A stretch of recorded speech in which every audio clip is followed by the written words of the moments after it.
Hi, my name is Angela, and I am originally from Lima, Peru. I reside right now in Germantown, Maryland, and I'm also a teaching artist at Black Rock Centers for the Arts.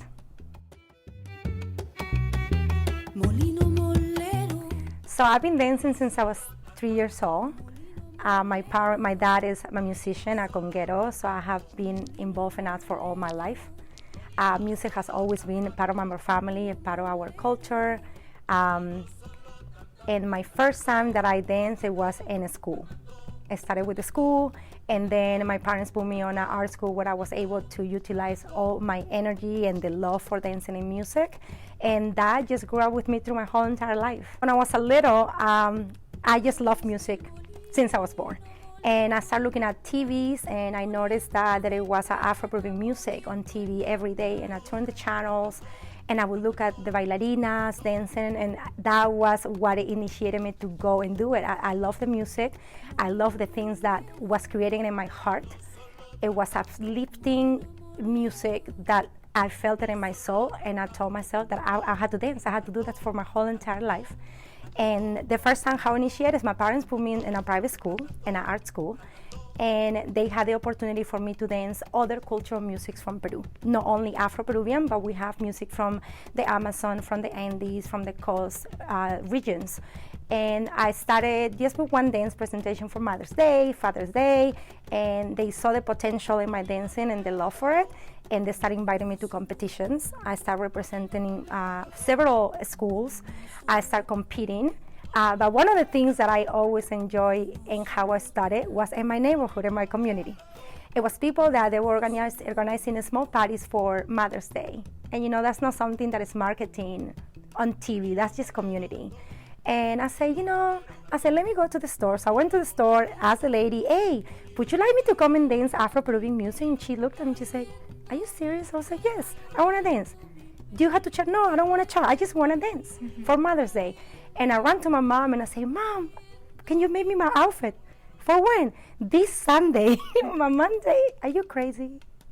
And from there, that was my first booking presentation.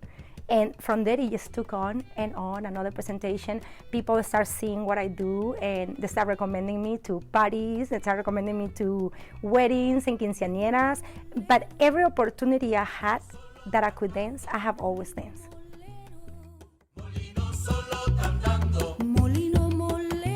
There's many artists that inspire me, not only Afro-Peruvian, but worldwide.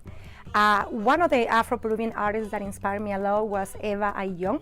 She's originally from Peru, and until this day, she's still creating her art. She travels all over the world and meets our Peruvian population in different places that they go. I have seen him playing live here, and it's really fulfilling, and it's really sentimental to me to have my music coming all the way from another country to here.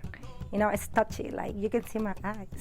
It's touchy. But besides not only the person that sings it, the cajoneros, the percussionists, the dancers that go on the stage, they really motivate me. And I have a couple of teachers that currently they taught me online during this pandemic. Yvonne Munoz, amazing dancer. She's also a percussionist, and she also plays for Nova Lima, which is an Afro-Peruvian band. I have Nadia Calme, who's also a teacher of mine, and she's been teaching me a little bit more into digging into my history of my roots, not only to teach as an artist, but to dig those roots that is going to be able to help us to cultivate our heritage.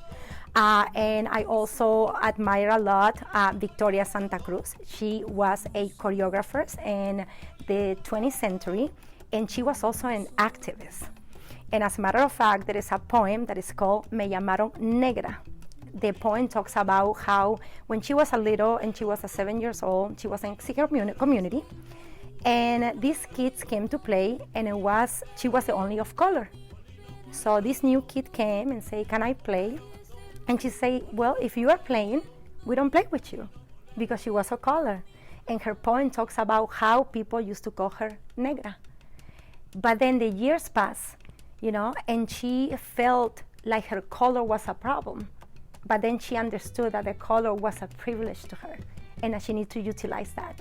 And it's this point where she talks about how beautiful it is to be Black, how beautiful it is to carry our roots, how beautiful it is our culture, the things that our ancestors have left us, the things that they didn't have at some point. And now that we have the voice, we can do that.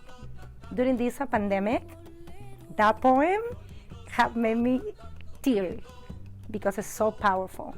You know, how you can overcome so many things regardless if somebody bullies you or somebody makes fun of you for the color of your skin, for the color of your hair, or maybe if you are smart and you're quiet, it happens. But this poem really brings me back to my strength, and it makes me realize that I am so proud from the tip of my toes to the top of my hair where I come from. It's so funny, the question, because besides that I dance, you know, obviously I play the cajon because I wanted to learn more of my culture. I draw, but I also cook. And cooking is one of the things that I get to put my love into.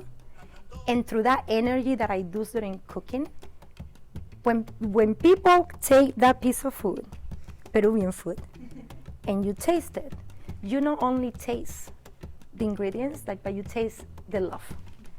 So if I couldn't dance, I would definitely be cooking.